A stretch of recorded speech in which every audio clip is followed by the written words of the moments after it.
فأشهد أنه ربي فيعلم كل خافية ويسمع نبضة اللب أدقق في خلائقه فأشهد أنه ربي فيعلم كل خافية ويسمع نبضة اللب. الحمد لله رب العالمين والصلاة والسلام على رسول الكريم وعلى آله وأصحابه ومن استنى بسنة يوم الدين. All praise due to Allah, and may Allah's peace and blessings be on the last Prophet Muhammad sallallahu alaihi wasallam, and on all those who follow the path of righteousness until the last day. This topic, the rights of the children, actually I have entitled it 7 Habits for Successfully Raising Muslim Children. And the material which I will present to you actually is a product of some research done by one of my wives who was about to raise a Muslim child, and she wanted to do some research. She went and met parents whom she knew had raised righteous children. And she wanted to try to gather what were the factors, what were the habits, the characteristics which these parents had, which made them able to successfully raise Muslim children for herself to benefit from. And that research material she put together and made a presentation amongst the sisters. This is in Qatar. I have taken that same material and I will be presenting it to you in this particular context, in the context of the 7 habits for successfully raising Muslim children. The first thing that we must address is the fundamental goal of raising Muslim children. That this goal should be distinct and different from the goals of raising children in general. The society teaches that children should be raised for particular purposes, and Islamic society teaches that children should be raised for particular purposes. There may be some overlapping, which is natural, but the goals of the Muslim family, of Muslim parents, in raising Muslim children should be raising righteous Muslims. That should be clear. The goal is to raise righteous Muslims, not merely children who identify culturally with the Islamic culture, or we could really call it the Muslim culture from which we come, because Islamic culture and Muslim culture may be at variance. Muslim culture may involve and include many other things which are really not a part and parcel of Islamic culture. So oftentimes the goals that people have set for themselves is to raise children who conform with the culture which they have inherited. But what we're talking about is really raising them in accordance with Islamic culture, truly Islamic culture. And as such, they should be raised righteous Muslims. So parents should have high goals and expectations for their children. For true Muslims, the highest possible goal and expectation is none other than paradise. The Prophet ﷺ was reported by Abu Huraira to have promised paradise for the child raised a righteous Muslim. He said, سبعة يظلهم الله تعالى في ظله يوم لا ظل إلا ظله إمام عادل وشاب نشأ في عبادة الله. 7 will be shaded by Allah in His shade on a day when there will be no shade besides His shade. A just ruler and a youth who grows up worshipping Allah. That should be our goal as parents, to raise children who will grow up worshipping Allah. Most people's high expectations of their children, this is the reality in which we're living, is focused on the dunya. So what a parent tends to think is, I want my child to have a medical degree, an engineering degree, or a law degree.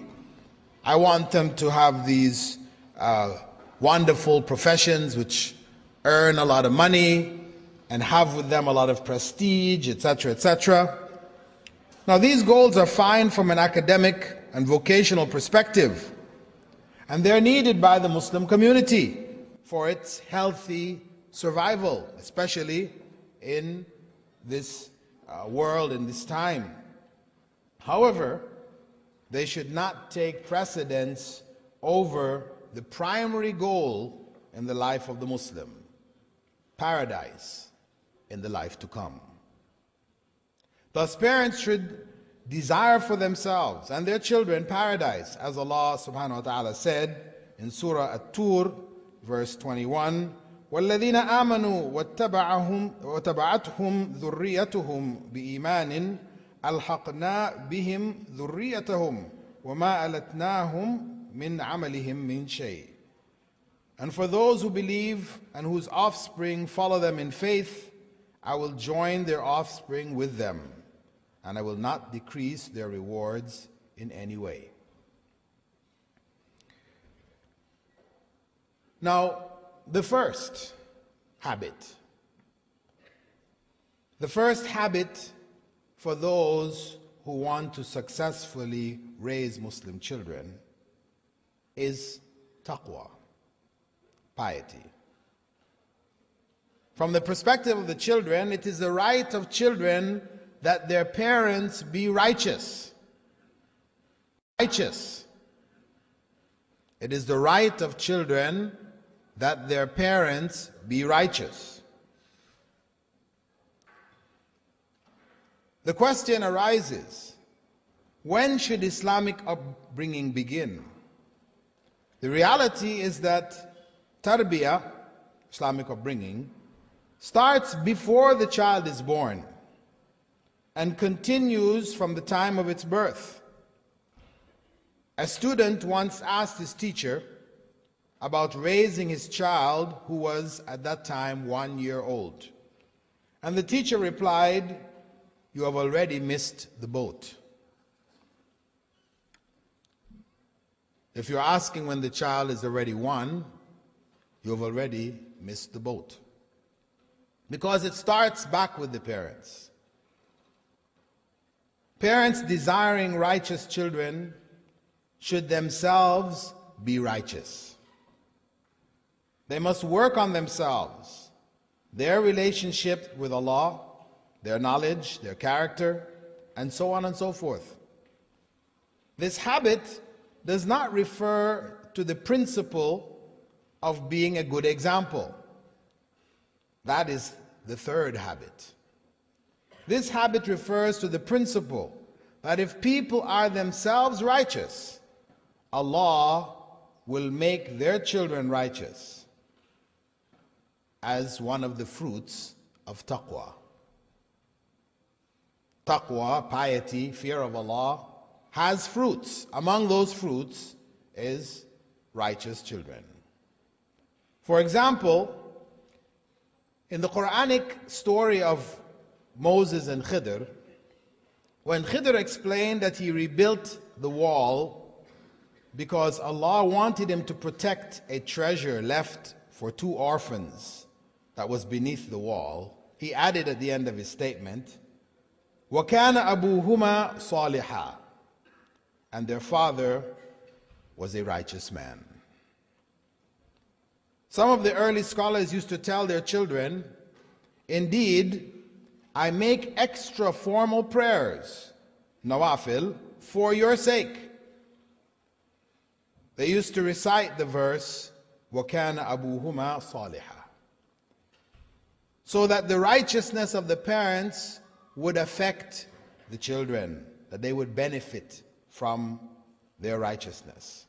Thus, parents must be sure that their own aqidah is intact, that they have a close relationship with Allah. They must put this aqidah into practice. It is not enough to know the academic details, but that aqidah must be lived. For example, Muslims, in knowing the fundamentals of Tawheed, know that among Allah's names is Ar-Razzaq, the provider.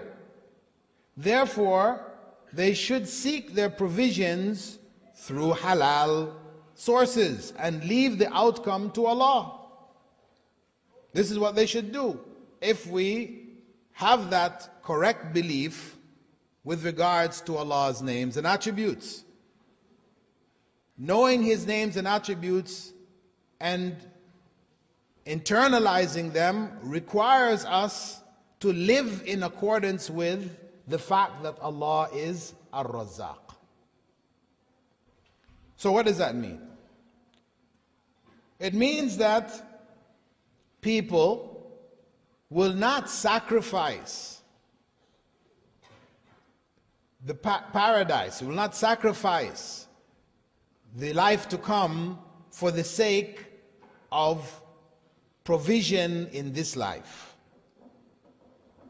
What happens today is that people's main focus is the dunya, and that is given precedence. They put all of their energies into it at the expense of their children and their religion.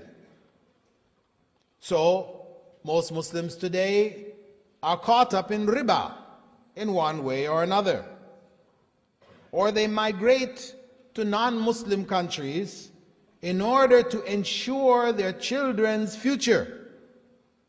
Future, what future? Future as lawyers, doctors, etc., etc. Economic future. In many cases, the priority becomes making money and saving it, and Allah is forgotten. They do nothing for the pleasure of Allah. In some of the better cases, they just do their 5 times daily prayers and no more. However, the way to ensure their future in both the dunya and the akhirah is to have taqwa. As Allah said, وَمَن يَتَّقِ اللَّهَ يَجْعَلْ لَهُ مَخْرَجًا وَيَرْزُقْهُ مِنْ حَيْثُ لَا يَحْتَسِبُ وَمَن يَتَوَكَّلْ عَلَى اللَّهِ فَهُوَ حَسْبُهُ. And whoever fears Allah, then Allah will make a way out for him and provide for him from places he never imagined. And whoever trusts in Allah will find him sufficient. So parents have to live Islam. They have to internalize it and act in accordance with it, with its aqidah, with its creed. Parents should also practice the sunnah. This is part of the creed, to live in accordance with the way of Prophet Muhammad sallallahu alaihi wasallam. And to do so is to avoid innovation, because as the Prophet sallallahu alaihi wasallam said, every innovation is misguidance. Kullu bid'atin dalala.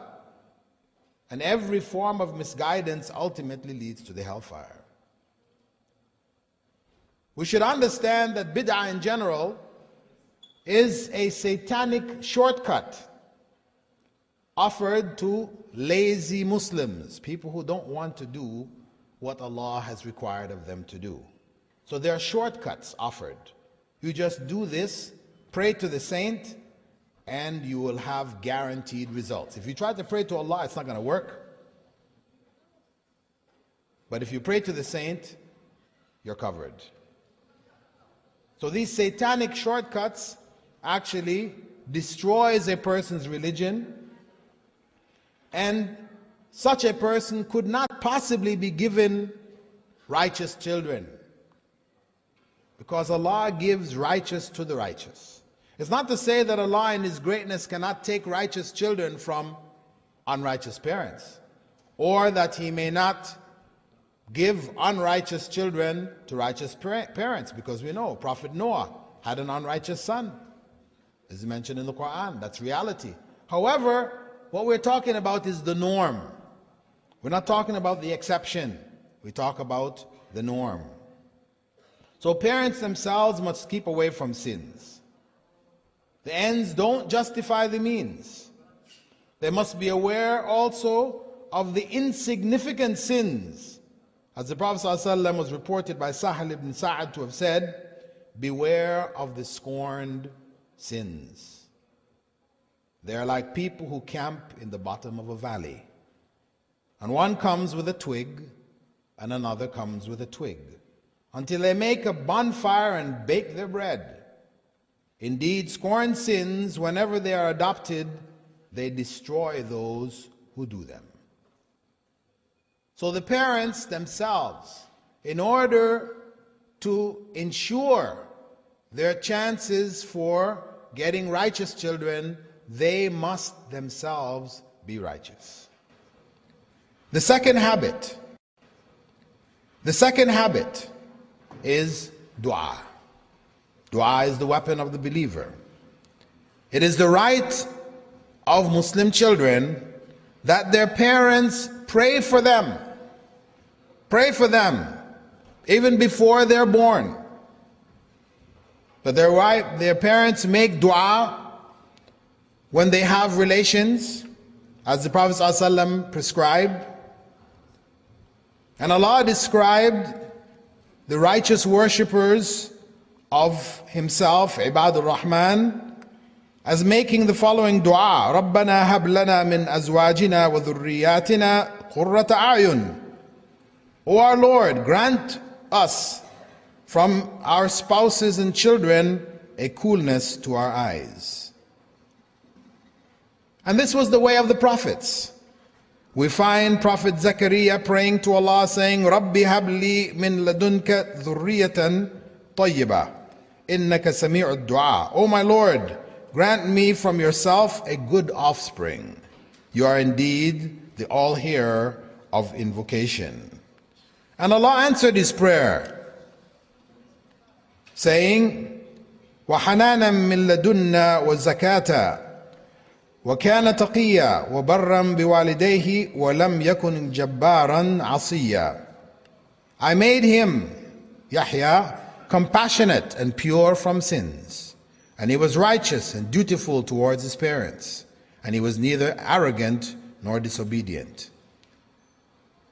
So we should make, as parents, sincere dua for righteous children. Sincere dua which should come from the bottom of our hearts, with a certainty that our dua will be answered. As Abu Hurairah related that the Prophet ﷺ had said, Ud'u Allah wa antum muqinuna bil ijaba, wa'alamu anna Allah la yastajibu du'aan min qalbin ghafilin lah.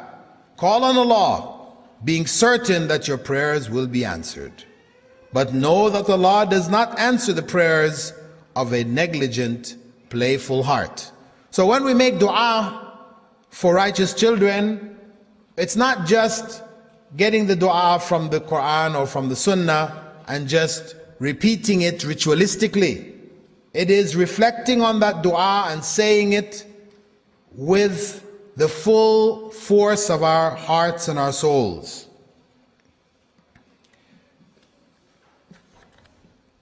Furthermore, sincere dua will only be accepted from the righteous.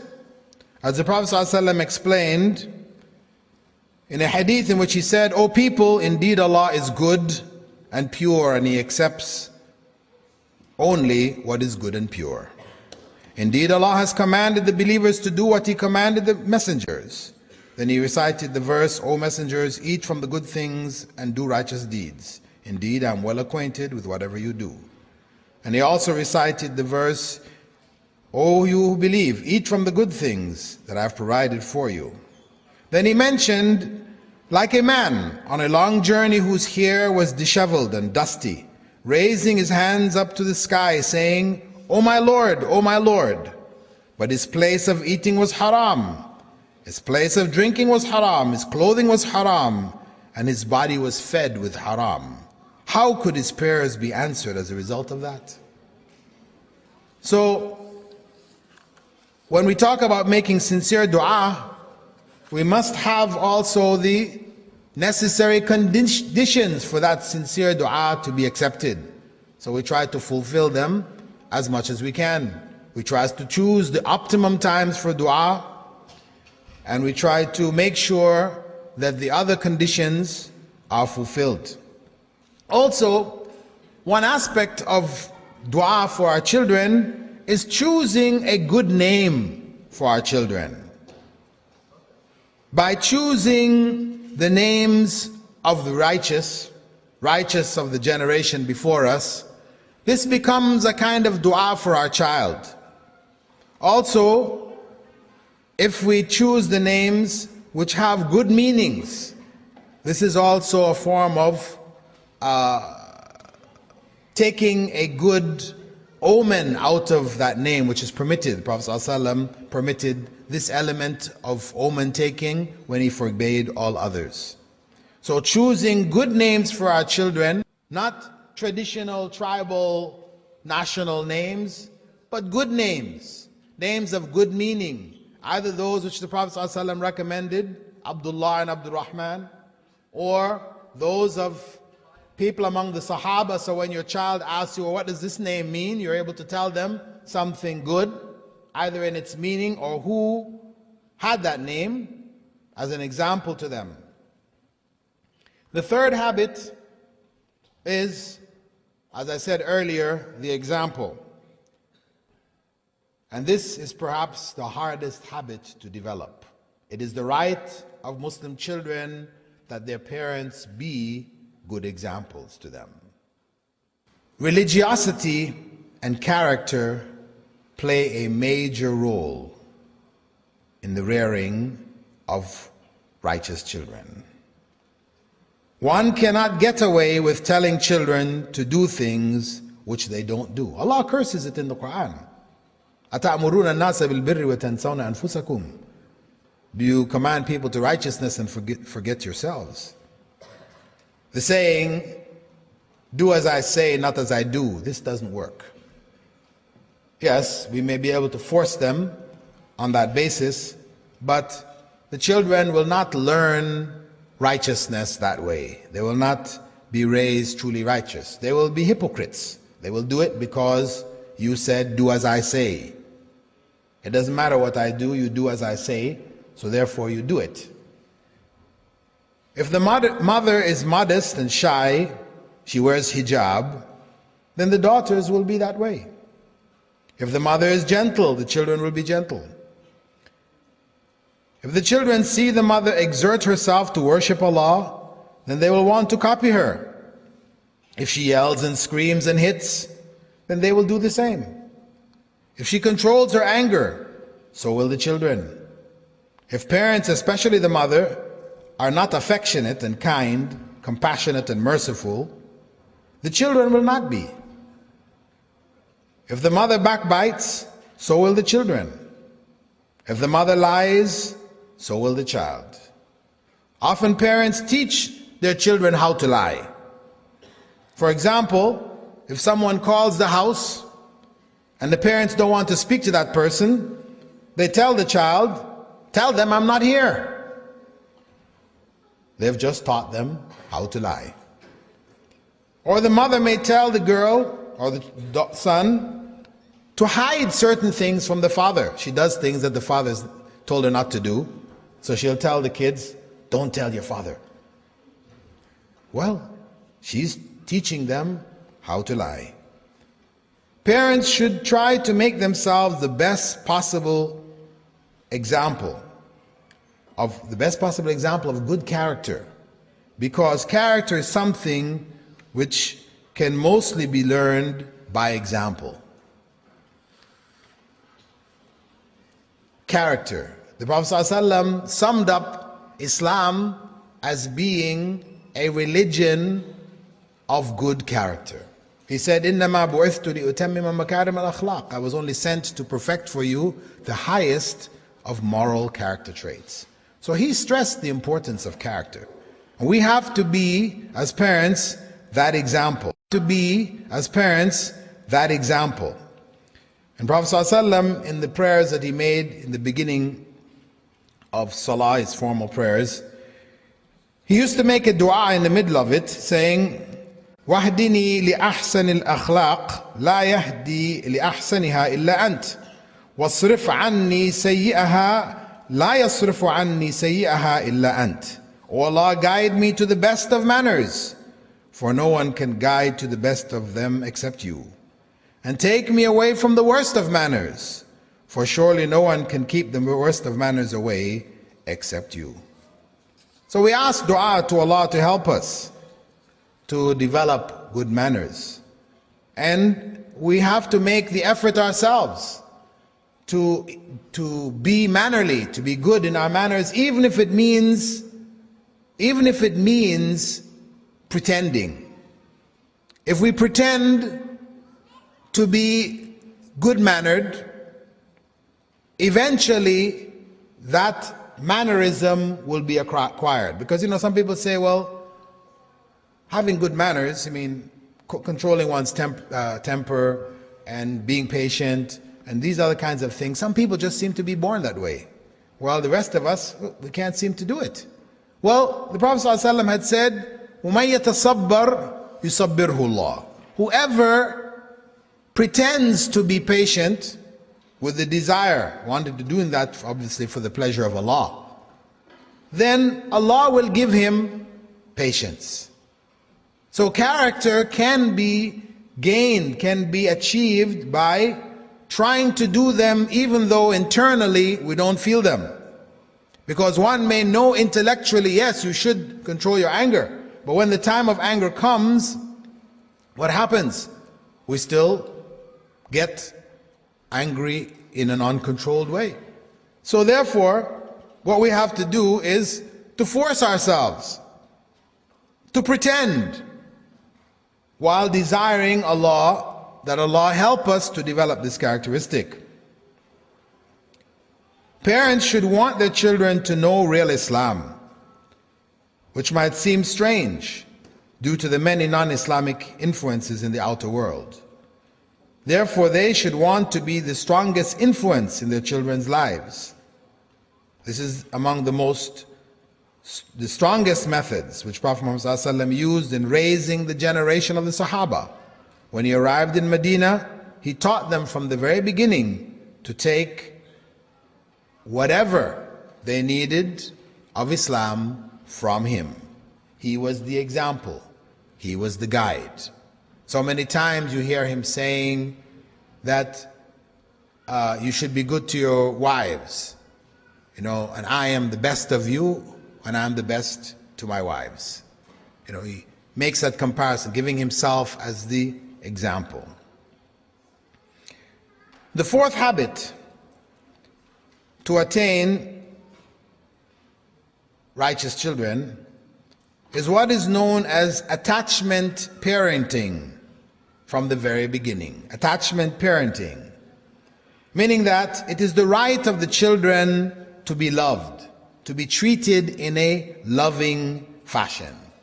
That begins with the breastfeeding of the child, that the mother keeps the child close to her, maintains that contact, that physical contact. Allah subhanahu wa ta'ala prescribed 2 years of breastfeeding. Western culture went away from breastfeeding for a variety of different reasons. In the end, they came back, and they now tell parents it is best for you to breastfeed, and they're trying to promote it on a large scale. But Islam stressed it right there in the Quran. It's the right of the child. As long as the woman is able, she's capable, then she should breastfeed them for those 2 years. And that provides a warm beginning for the child. The child is in direct contact with the mother. And that exchange, that contact, is important in the psychological development of the child. Scientifically, it's been proven that the first 5 years are most crucial in forming the future personality of the child. Most of the problems of teenagers come from the early period of childhood. So children need love to help stabilize their characters. And the Prophet ﷺ stressed that one who is not merciful and loving to their children is not of us. This was his way. Of course, even in those days, people used to have this macho kind of thing, that kissing and cuddling and these type of things with children is, for men. You don't do this. On one occasion, Prophet Muhammad ﷺ kissed one of the kids. It was Hassan or Hussein. And another companion by the name of Aqra ibn Habis, he saw him do this, and he turned to another companion and said, "Hey, I've got 10 kids and I've never kissed one of them." And the Prophet ﷺ turned to him and said, "Man la yarham, la yurham." One who is not merciful will not receive mercy. Islam, the way, is a merciful, loving, and kind way.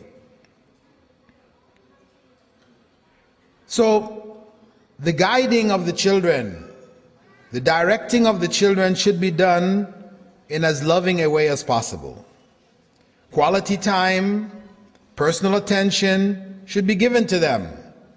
We talked before about communication, that we have to develop lines of communication with the children. It's very important, giving them quality time, not just, brief passing time, but to give them real time for you to know them and for them to know you. Also, when dealing with the children, one should know what to focus on. One should avoid being harsh.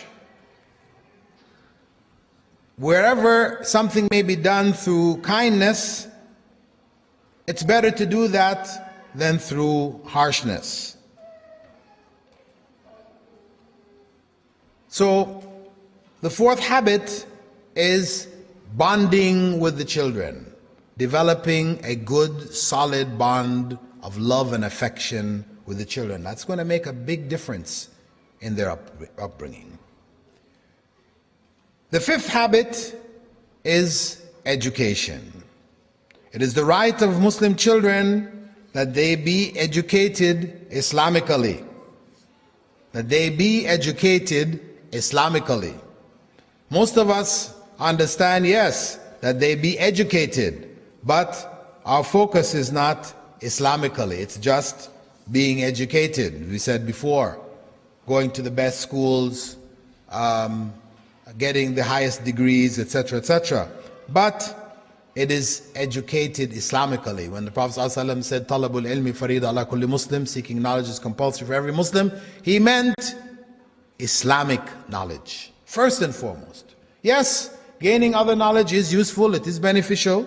One doesn't write it off, but Islamic knowledge is what is important. And that should begin from the earliest ages. We should give them Aqidah. That is where our faith begins. From the very beginning, the first word that the child should learn, if possible, should be Allah. The first word that the child should learn, if possible, should be Allah. Let it be Allah, rather than Baba and Mama. Baba and Mama is good too, but Allah is better. When the child is putting his first little sentences together, teach him that Allah is above. Allah is up. He's not here, there, everywhere. Not inside this and inside that and inside the other, which the world is confused about. But at the same time, we teach him or her that Allah knows everything. Yes, Allah is above, but He knows and He sees everything. We should instill in them a love of Allah and a fear of Allah from the very beginning. We should bring them up on La ilaha illallah Muhammadur Rasulullah. We should talk about heaven and hell, even from the early childhood. I know Western upbringing, principles of raising children say, no, you shouldn't teach the children, horrible, evil type scenes and concepts, punishment in the hellfire, people burning, and no, it's not good. Don't put it in the child's mind. Just give the child love, love, love. Everything is good, rosy. No. Allah teaches about heaven and hell. The child should be aware of heaven and hell. We're doing good things to try to achieve heaven. We don't necessarily need to go into all of the fine details of what goes on in heaven and hell. Of course, if the child asks some details, whatever, you give them what is necessary. But let them know this is a good place and there's a bad place. There's a consequence. You do good, you go to the good place. You do bad, it will take you to the bad place. You try to avoid that bad place. There's no harm in raising children with that consciousness. We should let them understand about the day of judgment, that they will be held to account, that even though we as parents may not see you doing certain things, Allah sees and He will hold you to account. So they should develop that sense of doing righteous deeds even when authorities aren't around. Ihsan. We strive to give them that consciousness of ihsan. Also, we should instill in them a love for the Prophet sallallahu alaihi wasallam, because that is our shahada. Muhammadur Rasulullah. It should be something which is a part and parcel of their lives. He should be the greatest symbol, not Superman, not the X-Men, no, people with all these powers that people tend to become attracted to and attached to, superheroes. No. The hero for them should be Rasulullah sallallahu alaihi wasallam and the prophets in general. But the Prophet Muhammad sallallahu alaihi wasallam in particular, we should help them to develop a love for. And they can only love Him if they know Him. Know Him in the sense that they know about Him. So in our raising them, they should be raised on stories about Prophet Muhammad sallallahu alaihi wasallam. His role, what He did for us, how He guided us. Our Islam came from Him. He's the one who showed us the way, showing us the way to paradise, etc., etc. And as part and parcel of the education, we should develop formal lessons for our children in aqidah and akhlaq from the earliest ages.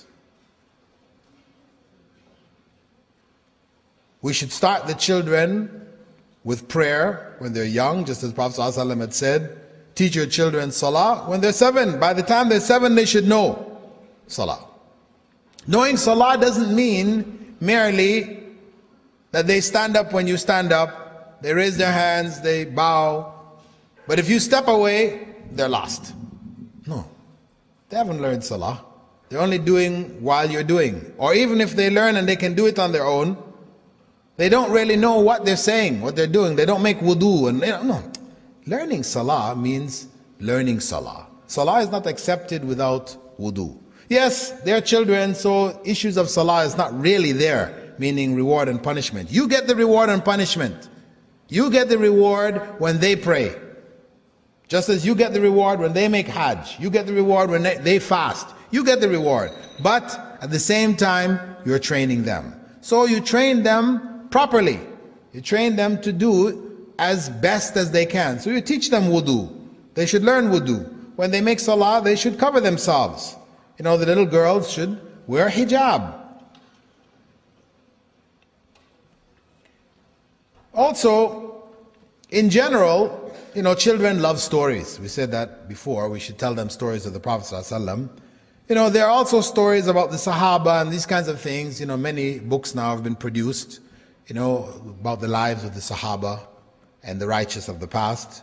We should read these things to them, you know, as bedtime stories, etc. Try to read as much of that to them as possible. We should take advantage of their strong memories. In those early years, their memories are extremely sharp. It is in those early years that the earlier generation used to memorize the Quran. By the time they were 7, or at least by the time they were 10, they memorized the whole of the Quran. If that is possible, we should give that to our children. I mean, what greater blessing can we do but to give them the Quran? Of course, it has to be done in a proper way so that the children are not learning the Quran with a stick over their head, you know, because sometimes this doesn't work. We teach children the Quran, but unfortunately, people in many of the Quran schools around the Muslim world today, the methods which they employ actually destroy the love of the Quran in the hearts of many of the children, because they brutalize them. Yes, they say you can't learn without the stick. We have to have a stick. Yes, the children do need a little bit of pressure. You know, there are times when they do need some pressure, but not to the extent that I've seen in many schools around the Muslim world. Most of the places I've visited, Muslim madrasas, etc., where people learn Quran, it's not done in a loving way. And the children leave these schools scarred. So yes, we should take advantage of their strong memory, but we should try to do it in a way which is going to endear the Quran to them, not turn them off from the Quran. And we should make ruqya on them. A part of the knowledge that we should impart is the making of ruqya before they go to bed at night. They should learn, though once they learn to make they can recite some Quran, they know to make the 3 quls, wiping it over themselves is a form of ruqya. They should do it for themselves, we should do it for them. And we should use whatever day-to-day experiences that the children have, that we find them in, use them as lessons to teach them. Teach them something about Islam. Teach the girls modesty with the hijab. You know, teach the boys some senses of responsibility. And we should have in our homes an Islamic library. We should gather books, tapes, videos, CDs, whatever. We should have a sufficient range of media, you know, information and material that the children, who oftentimes are attracted to visual things, we have enough for them there that they don't feel a need to run out and watch other materials which are destructive. The sixth habit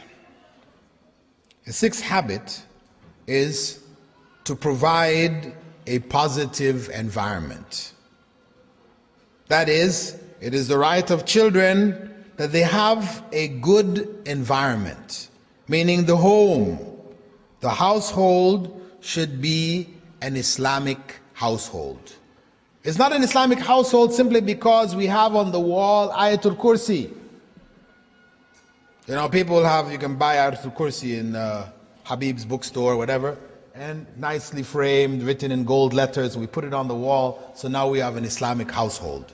No. This is not what makes an Islamic household. What goes on inside of that household is what determines whether it's Islamic or not. So we should have all of the necessary things in the home which show the child in the home environment an Islamic example. This is going back also to the example in the parents, example in the environment in which they live.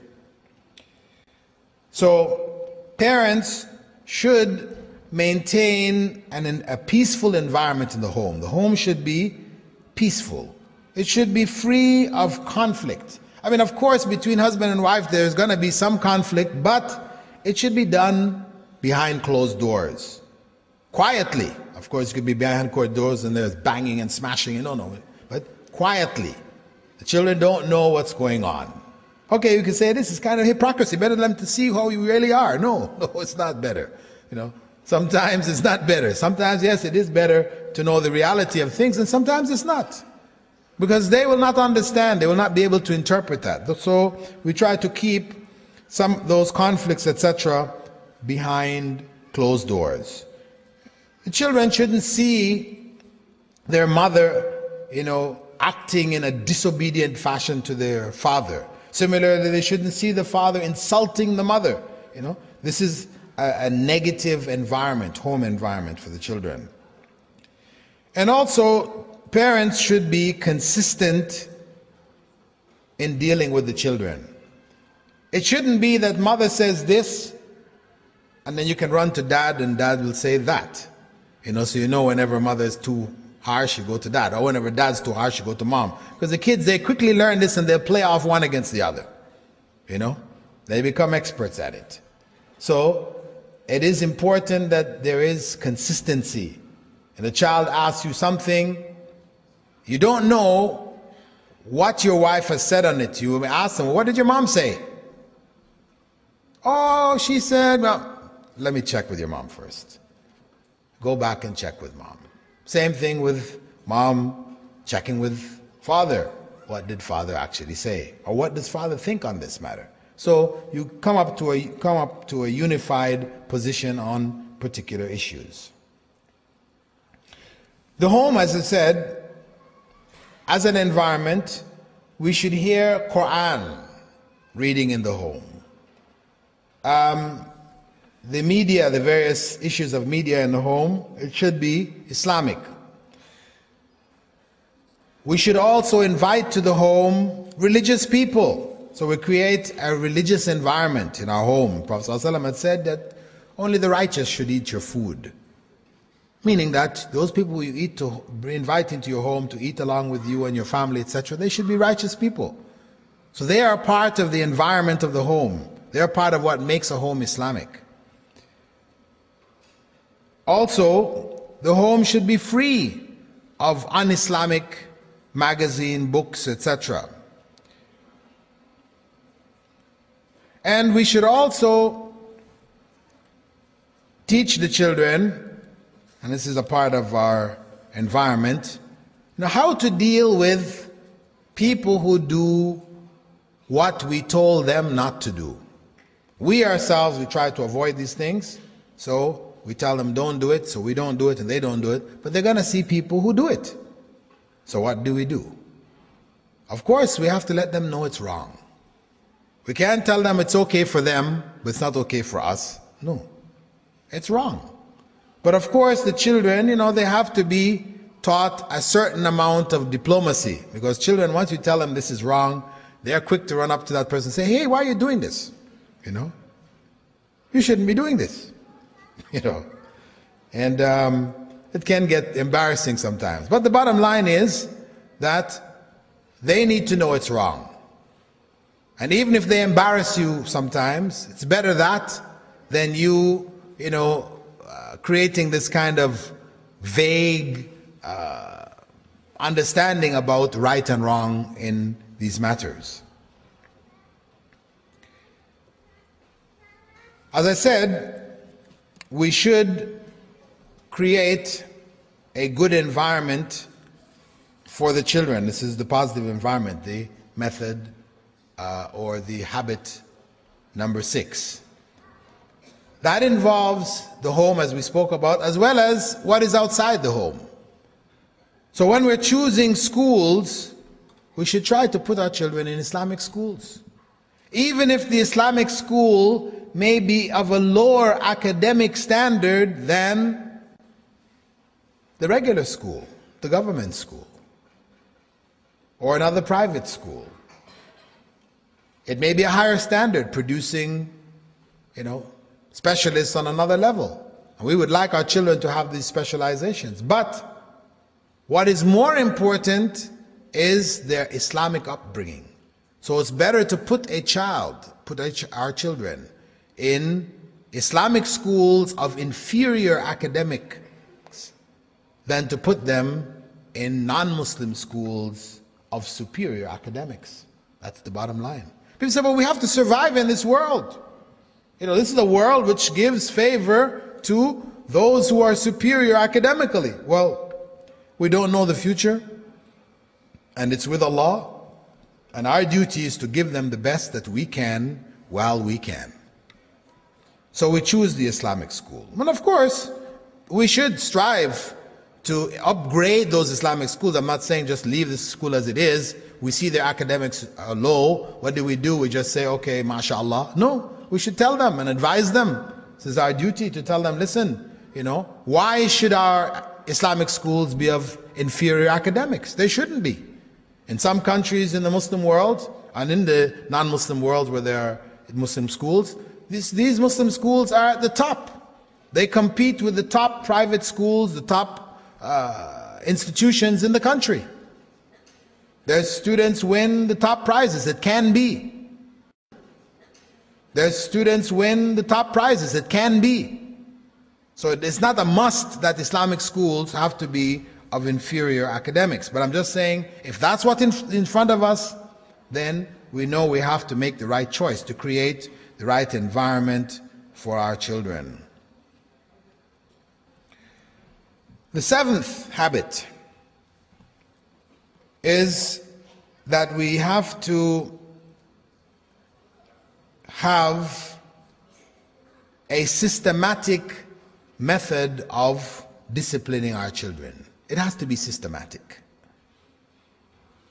On one hand, we say it's the right of children that they be disciplined properly. On one hand, we should avoid hitting as much as possible. In fact, some scholars say that children shouldn't even be hit until they're the age of 10.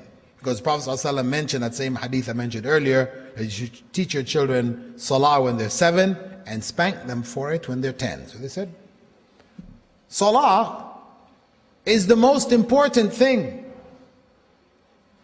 And if we're not allowed to spank them for the most important thing until they're 10, then for lesser things of lesser importance, surely we shouldn't spank them until they're 10. Now, this is ijtihad, right? A reasoning. And parents, practically speaking, raising kids often find, even those parents who raise good and righteous kids often find that you may have to hit them before they're 10.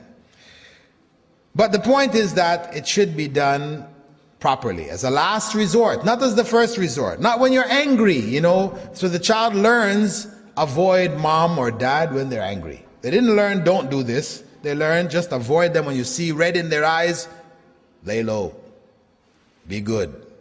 No, you should be consistent in how you deal with them. And on one hand, we apply discipline where necessary, and of course, in this environment where just point out your children can be taken away from you, so we're quick. If they're found to be hit, don't do it. You have to be very prudent in how you apply this. On the other hand, we have to use what they call positive reinforcement. Positive reinforcement meaning reward them for it. Let them feel that there is good in being good.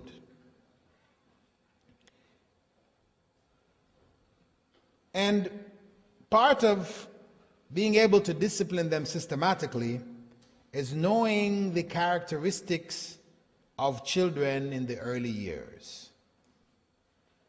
People have studied this. Children at the age of 2, they become rebellious. They call it the terrible twos. Well known. At 3, they love to play a lot. At 4, they ask many questions and they want answers. At 5, they love to imitate and copy. At 6, they like to stand out and be noticed, and so on and so forth. You know, at different ages, you find different characteristics appearing. So if you are aware of them, then you can deal with them in the appropriate manner. You can understand this is natural for children to develop these characteristics at these times. And so therefore, you work with them. You don't just wonder, where did this come from? Satan has you. You know, let's exercise him, get some sticks and beat them. No. Listen, this is natural developments. All children go through these, you know. I mean, I know myself, a lot of people come to me with these issues, you know. I think a jinn has got my kid, you know. No, it's not a jinn, that's your kid. It's your child is just going through its natural, you know, stages. And we should learn it. We should know about children. How can you raise kids if you don't really know how they are, how they develop? So it is important to have this kind of knowledge in order to be able to discipline them effectively. So these, and there are others, are some of the primary habits of those parents who have successfully raised children. It is important for us to try, those of us that are raising children currently or plan to raise children or who have raised children, we need to look back and see, how do we fit on this scale? Were we pious parents? Were we righteous parents ourselves, that we should wonder, why did our children turn out like this? So well, where did that come from? What kind of behavior is this? Where did it come from? Do we deserve righteous children? Did we make dua for our children? Or did we just let things happen as they happen? We didn't trust in Allah. We didn't turn to Allah. Were we good examples ourselves in terms of their behavior? And were we loving, compassionate, and caring? Were we attached to our children? Or did we deal with them in a detached manner? So our children couldn't even speak to us. They can't come to us with their problems. We're in one valley and they're in another. Did we educate them Islamically? Did we give them what they needed to be able to understand Islam and to practice it? And did we create for them a positive environment? An environment which you could say a righteous child should be raised in such an environment. So when we have an unrighteous child in front of us, we can say, this was an exception, this is a test from Allah. Allah has put this test on me. We can honestly say that and not really say we have in fact produced this child. We are the ones who created that environment, that negative environment in which the child was raised. And finally, we have to ask ourselves, were we consistent in how we disciplined our children? Or did we brutalize them? Did they grow up to hate us because we, when we were upset, would beat them, as they say, you know, beat them till a beating they would never forget, you know? And we tell them, you'll never forget this beating here. Did we do that? Did we scar their minds? So in fact, yes, they never forgot. And they still look at us and shake their heads. What kind of parents were we? I ask Allah to guide us to understand our responsibility as parents to raise a generation of righteous children, to not repeat the mistakes that our parents made, that the earlier generation made. And that if we made the mistake with one, then we try to correct ourselves with the other.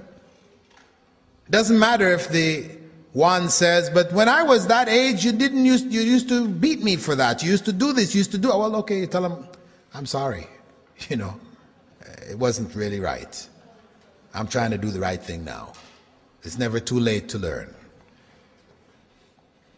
Inshallah, that is all the time that we have available. And though there are questions which have piled up, and I'm sure you probably have a number of other questions you'd like to ask too, but we'll have to save those for tonight in the panel session. Inshallah, we'll try to answer as much of those questions as possible, keep the program as brief as possible, and focus on your questions. سبحانك اللهم وبحمدك نشهد أن لا إله إلا أنت نستغفرك ونتوب إليك.